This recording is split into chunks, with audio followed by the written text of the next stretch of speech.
President Park Geun held back-to-back summits with her Canadian and Filipino counterparts ahead of Thursday's APEC summit in Manila. Hwang Sung, who is traveling with the president, files this report.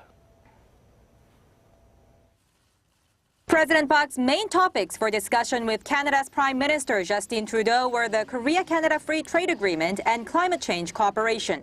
Wednesday's summit was their first meeting since Mr. Trudeau took office early this month.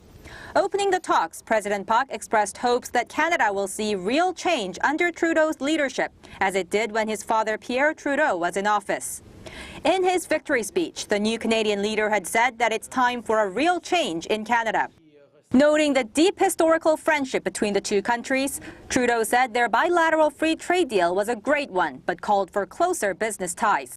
The Korea-Canada FTA, Ottawa's first trade pact in Asia, came into force in January this year. With Philippines President Benigno Aquino, President Park discussed bolstering political, military, and economic cooperation.